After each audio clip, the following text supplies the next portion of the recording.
Baik, selamat datang.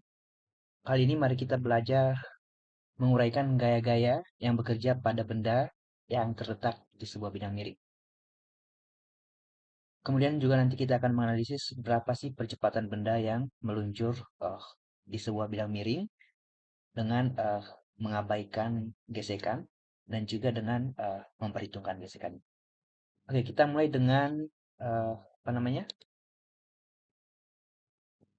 Menggambarkan bidang miringnya terlebih dahulu. Misalkan sebuah bidang miring seperti ini dengan sudut kemiringan theta. Theta ini simbol disebut theta gitu ya. Menyatakan kemiringan dari benang miring tersebut. Nilainya ya bebas gitu ya.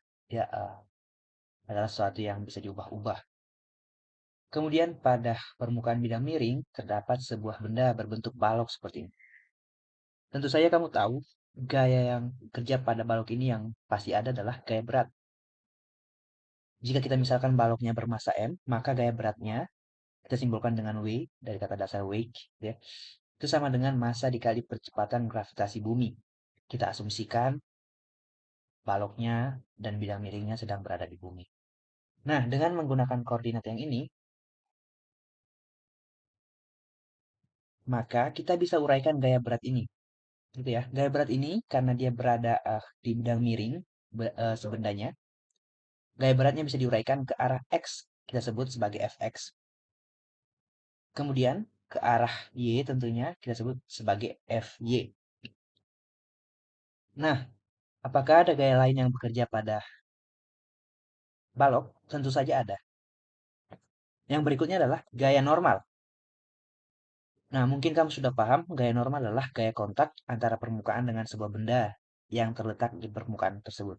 Yang mana gaya normal ini adalah gaya yang tegak lurus terhadap permukaan tersebut. Artinya dia memiliki sudut 90 derajat ini ya. Kemudian ada gaya lain disebut sebagai gaya gesek yang melawan arah dari gerak suatu benda. Nah, karena kita paham ya, kecenderungan benda bergerak adalah ke arah bawah sana, maka gaya geseknya tentu saja melawan, sehingga dia mengarah ke arah atas. Nah, selanjutnya nanti kita sebut yang ke arah atas itu X negatif, sementara yang ke bawah X positif. Untuk ke arah sumbu Y, yang ke bawah adalah Y negatif, ke atas Y positif. Oke, kemudian pertanyaannya adalah berapa sih besarnya Fx ini dengan Fy ini? Nah, kita butuh tahu untuk apa? Untuk menganalisis nanti berapa sih percepatan balok ini saat dia meluncur ke bawah gitu ya. Atau saat dia bergerak baik dengan adanya gesekan atau dengan kita abaikan nanti gesekannya. Nah, kalau kamu pernah baca ini di buku, atau kamu pernah pelajari, kamu mungkin langsung dituliskan seperti ini ya. Kamu mungkin mendapatkan langsung dituliskan seperti ini. Yang ke arah X adalah Mg sin theta. Yang ke arah Y adalah Mg cos theta atau W cos theta atau W sin theta gitu. Nah, pertanyaan dari mana ini datang gitu ya. Nah, kalau kamu belum paham, maka menonton video ini adalah jawaban untukmu. Yang pertama, mari kita perbesar vektor gaya-gayanya. Jadi, garis-garis ini adalah menyatakan vektor dari gayanya gitu ya. Gaya berat ke arah pusat bumi, diuraikan ke arah X, dan diuraikan ke arah Y. Nah, sekarang mari kita lihat sudut theta ini, di manakah dia terletak di antara gaya-gaya yang ini. Yang pertama kita ketahui ini 90 derajat, gitu ya, kita tarik garis lurus dari sini. Maka ini harus sama dengan 90 dikurang theta. Kenapa? Karena sudut segitiga itu sama dengan 180 derajat. Oke, kemudian karena ini adalah 90 derajat dan ini 90 dikurang theta, maka tetanya ada di mana? Tetanya pasti di sini. Nah, dari sini bisa kita definisikan apa itu fx dan fy. Nah, yang pertama, karena theta ada di sini, maka sudut yang berseberangan dengan dia adalah di sana. Theta juga ada di sana. Oke, kalau kamu pernah belajar trigonometri, kamu akan paham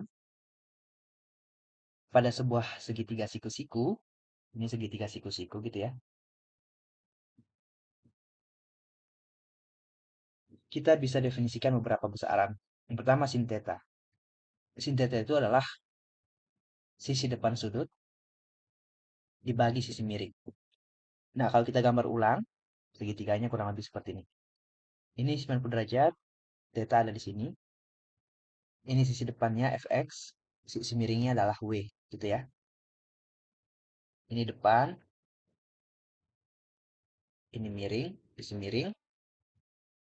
Selanjutnya yang di bawah ini kita sebut nanti sebagai sisi samping, gitu. Nah, ini saya hapus dulu.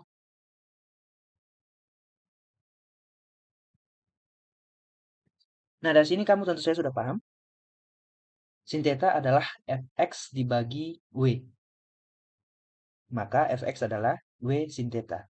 Tadi kita sudah tahu w adalah gaya berat yang tidak lain adalah mg, gitu ya. Maka fx adalah mg sin theta. Oke, jadi dari sini sumbernya gaya ke arah x itu sama dengan mg sin theta. Kemudian yang ke arah y itu berhubungan dengan cos theta. Yang mana cos theta definisinya adalah sisi samping sudut, jadi ini panjang sisi yang ini, fy dibagi sisi miring yang ini. Ini adalah segitiga siku-siku dengan sudut 90 derajatnya di sini. Gitu ya. Nah, maka dia adalah fy dibagi berat. Maka fy adalah berat dikali cos theta atau w cos theta. Yang mana w tidak lain adalah massa dikali percepatan gravitasi mg. Oke, sekarang kamu sudah paham dari mana datangnya tadi nilai gaya yang ke arah fx dan ke arah fy. Gitu ya. Maka fx nilainya ditambah nilai fy itu tidak lain adalah w gitu ya. Karena mereka adalah penguraian dari w tadi. Nah, sekarang mari kita lihat kembali ini. Lalu kita menanyakan bagaimana besarnya gaya normal. Itu yang pertama yang kita tanyakan dulu untuk bisa nanti sampai menganalisis berapa sih percepatan benda. Yang pertama, kita analisis gaya-gaya yang bekerja ke arah sumbu Y. Dengan hukum kedua Newton, yaitu resultan gaya ke arah sumbu Y harus sama dengan percepatan benda ke arah sumbu Y. Di sini harusnya ada Y, gitu ya. Nah, benda ke arah Y itu tidak bergerak atau diam. Dengan kata lain, percepatannya nol gitu ya. Oleh karena itu, resultan gaya ke arah Y sama dengan nol. Gaya yang bekerja ke arah Y adalah gaya normal. Ke atas, kita ingat kembali tadi kita sepakat ke atas adalah positif, ke bawah negatif. Apakah boleh dibalik? Ya silakan, sama aja. Sama dengan mg cos theta atau sama dengan fy gitu ya. Tadi tidak lain adalah fy. Maka gaya normal itu sama dengan mg cos theta. Cos theta ini tergantung tadi pada sisi samping sudut gitu ya, besarnya. Nah, jadi semakin panjang sisi samping sudut ini, segitiga ini akan semakin landai. Artinya, cos theta itu semakin besar jika sudutnya semakin besar. Cos theta bernilai 1 jika sudutnya misalnya 0 derajat. Dan seterusnya.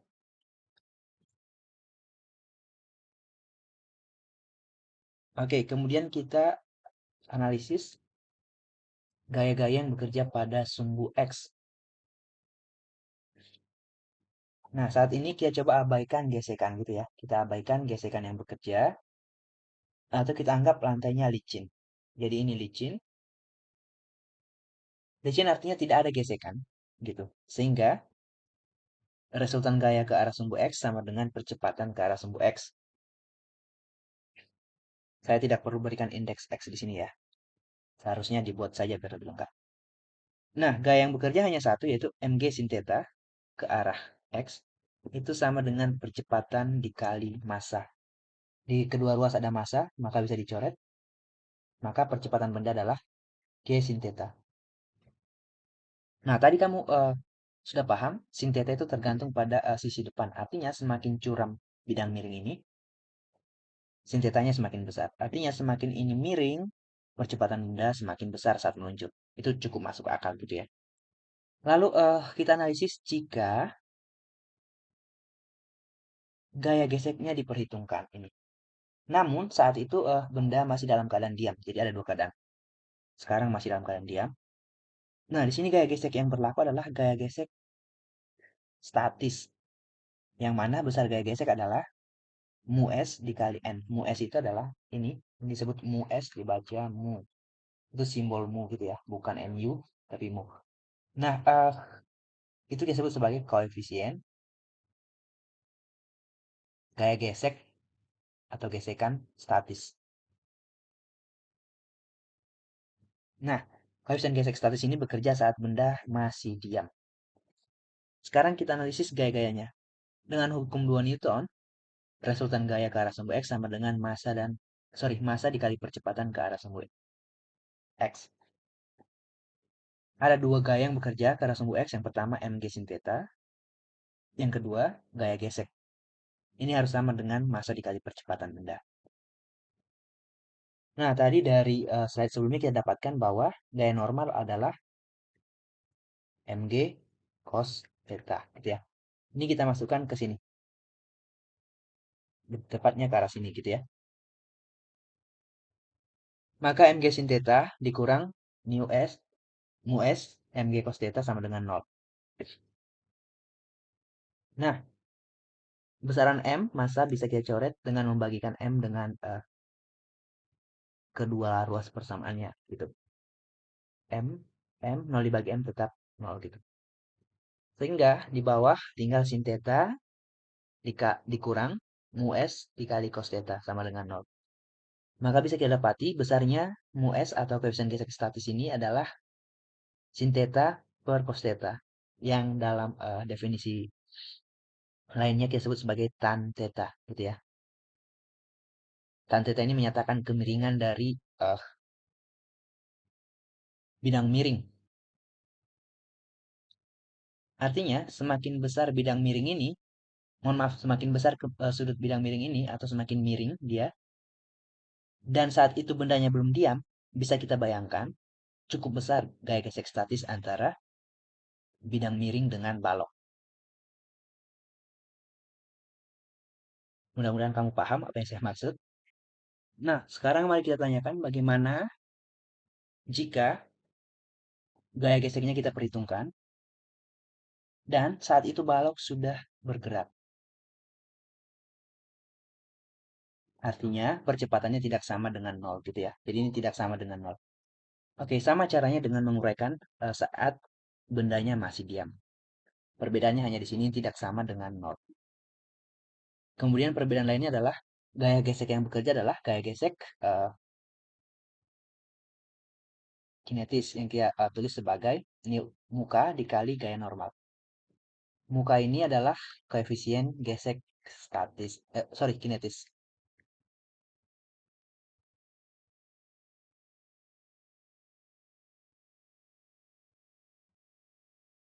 Oke, kita tuliskan kembali ini. Mg sin theta dikali muka, Mg cos theta jangan lupa adalah gaya normal gitu ya. Dikali MA, dikali sama dengan massa dikali percepatan. Oke, massa di kedua ruas bisa dibagikan dengan massa, sehingga semua massa bisa kita hilangkan dari persamaan. Tinggal G sin theta sama dikurang muka G cos theta sama dengan A. Maka percepatan yang dialami benda yang bergerak pada bidang miring ini, jika gesekannya tidak diabaikan adalah sin theta dikurang muka cos theta dikali percepatan gravitasi. Artinya ini jika sudutnya semakin kecil, percepatannya akan semakin kecil gitu ya. Kenapa? Karena sin theta akan semakin kecil jika sudutnya semakin kecil. Sementara cos theta nilainya semakin besar jika sudutnya semakin besar. Begitu juga sebaliknya.